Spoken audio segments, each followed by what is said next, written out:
is where most of the bend is going to be taking place in the finish.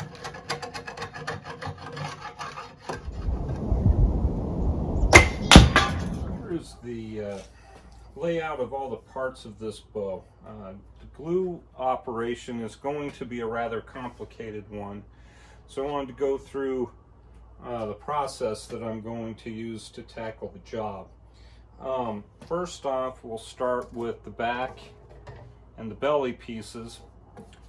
They'll of course go together like so, with all of the other pieces sandwiched in between. Now I'm going to go ahead and just set these aside because they're not going to be part of the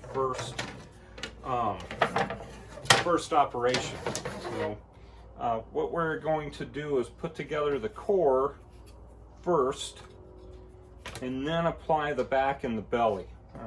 There's just too many parts to try and keep track of to glue all in one operation and expect to be successful. So I have the core lamination piece here. I have both SIAs here, and you can see that I've got them taped here, and they're taped right at the termination of the overlap sections. So where these pieces fit together is where the tape ends on each respective part. All right. This particular gluing and clamping operation is not going to be a very complicated one. Where we run into trouble is when we're trying to glue up two very flat surfaces but are on a, well, concave in this instance here. And what I have is just like some pressure strips.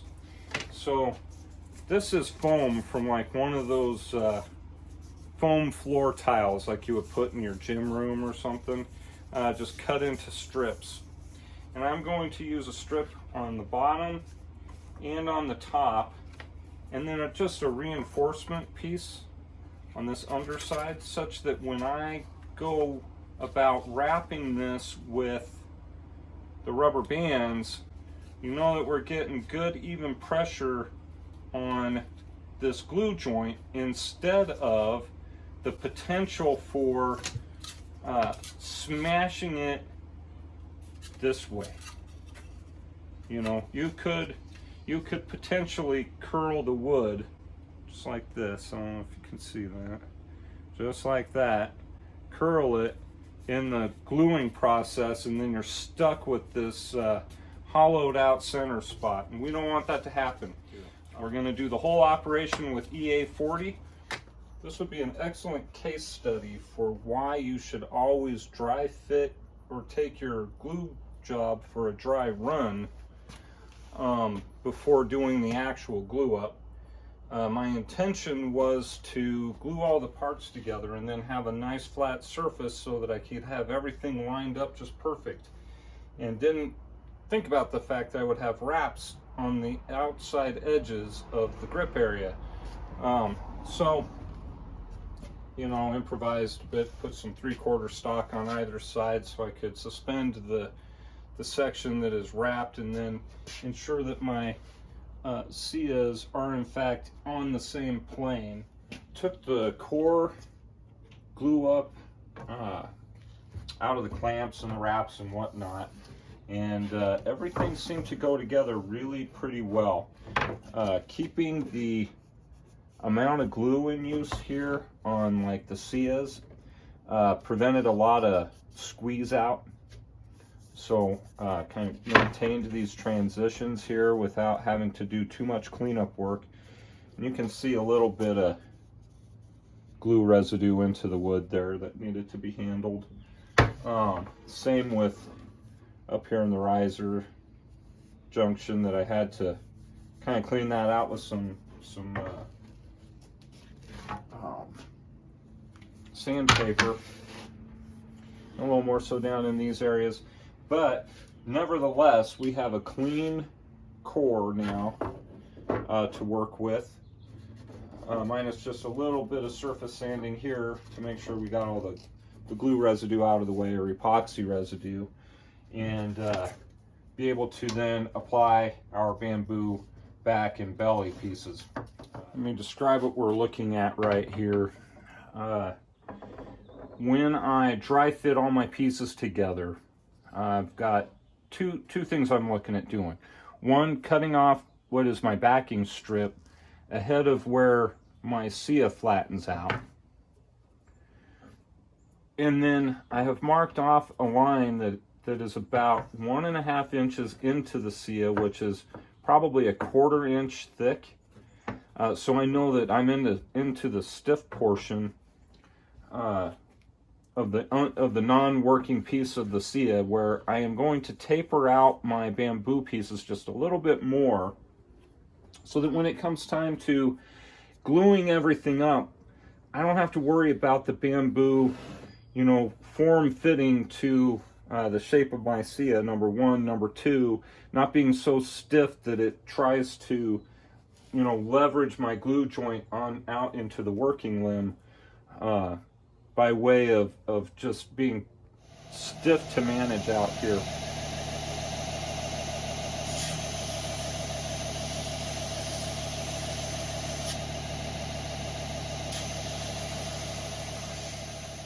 Here's my dry fit.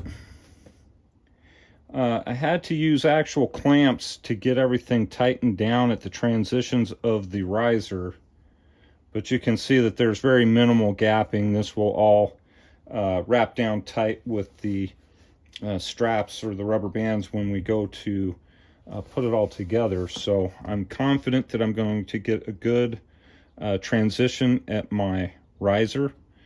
And then moving down here to the SIA, and they both pretty much look similar. Again, you can see that I've got, it's going to ride up that SIA pretty well. Once everything gets wrapped down tight, we should have a really good transition right in here. One last order of business here, you guys. Before we get everything glued up, we want to make sure that our core lamb is not going to interfere with our ability to clamp down our parts when we wrap it with a rubber band. Now, we can solve some of that with pressure strips and that sort of thing, kind of like we did with the original glue up of the riser to the core. But in this instance, what I'm going to do is I'm just going to trace out the limb profile onto the core piece and then trim the core piece down to match the limb shape.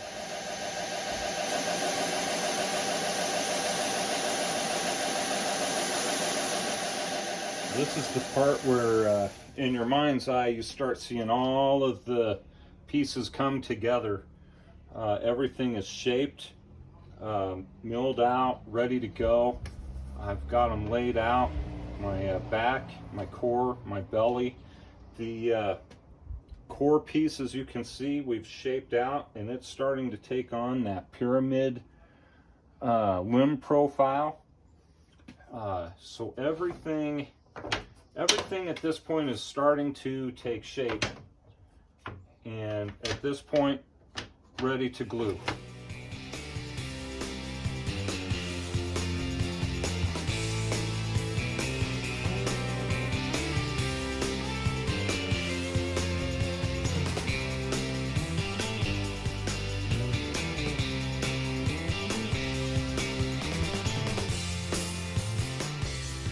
All right, the glue and wrapping process is done. So you can see how that turned out. It's still very pliable since there's a real long working time with EA40. And so at this point, we are going to go ahead and get the form of this bow sorted out. So, all right, I'm going to use a 3/4 inch piece of white, or oak, whatever stock you got, to maintain the deflex here at the grip. I'm going to start with everything.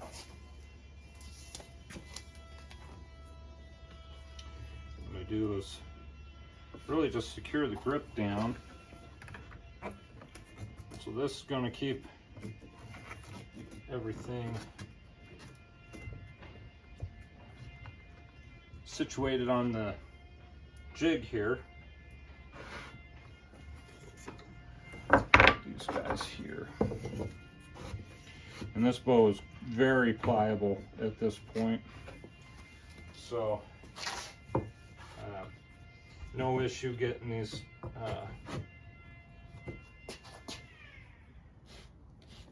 things set.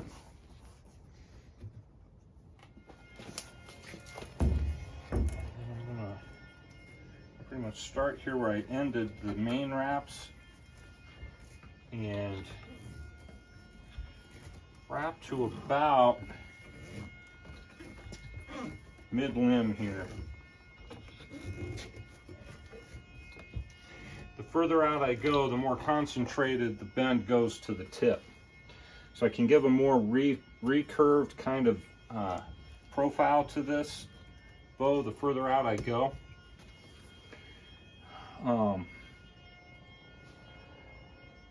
But this right here, I'm gonna just try one more wrap and see what it looks like.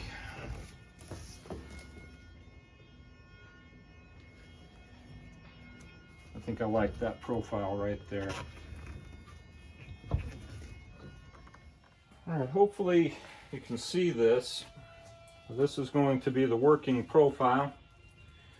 There are 3 laminations in this particular build, so I'm not 100% sure just how much it's going to give back once I take it out of the bindings. It may not give back very much. So this may be the beginning shape of this bow when we get started on the tillering. You can see that a tremendous amount of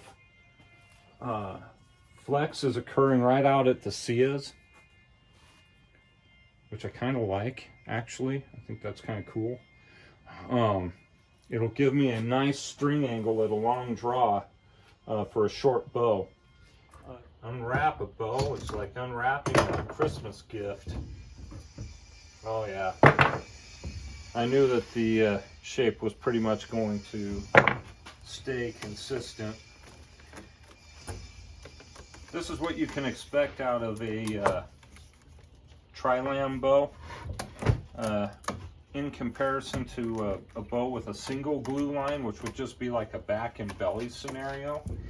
And to be clear, like a back and belly scenario is how you achieve the peri-reflex phenomenon of bow construction. So you get that internal stress with a single glue line. You introduce another glue line, and it's kind of like gluing together pages in a book. Each page or each glue line like mitigates the previous glue line and kind of negates the value that you would ordinarily get with the single glue line. So this bow has kept exactly the shape that we gave it when we strapped it down. Not a bad shape. Oh, and it's got some good resistance to it. I'm feeling really good about this.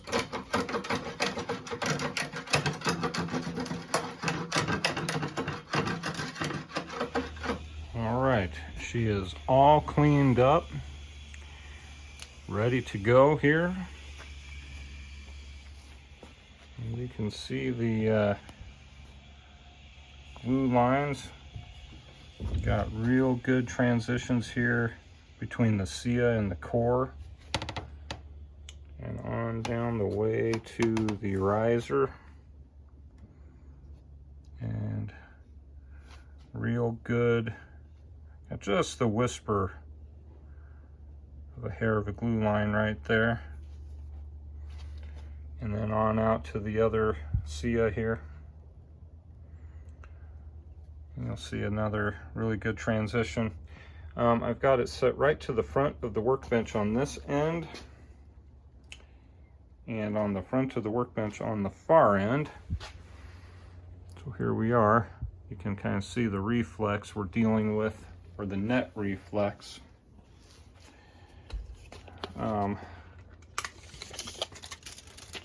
We are right in the, like, just under 3.5 inches of net reflex on this bow. So that is our starting point. All cleaned up, ready to go, bow blank. From this point, it's getting string grooves in and starting the tillering process. So guys, that part is coming up next week. I appreciate you hanging out this week with me. And again, if you want to get a little better grip or handle on how we handle the gluing operation for laminated bows, check out this video right here. It takes you right through all of that process in 9. I know 9 seems like a lot, but when you put it together, there are 9 very easy steps that are guaranteed to give you success when you go about doing your laminated bows. So guys, thanks again for your time and attention, and I will see you next week.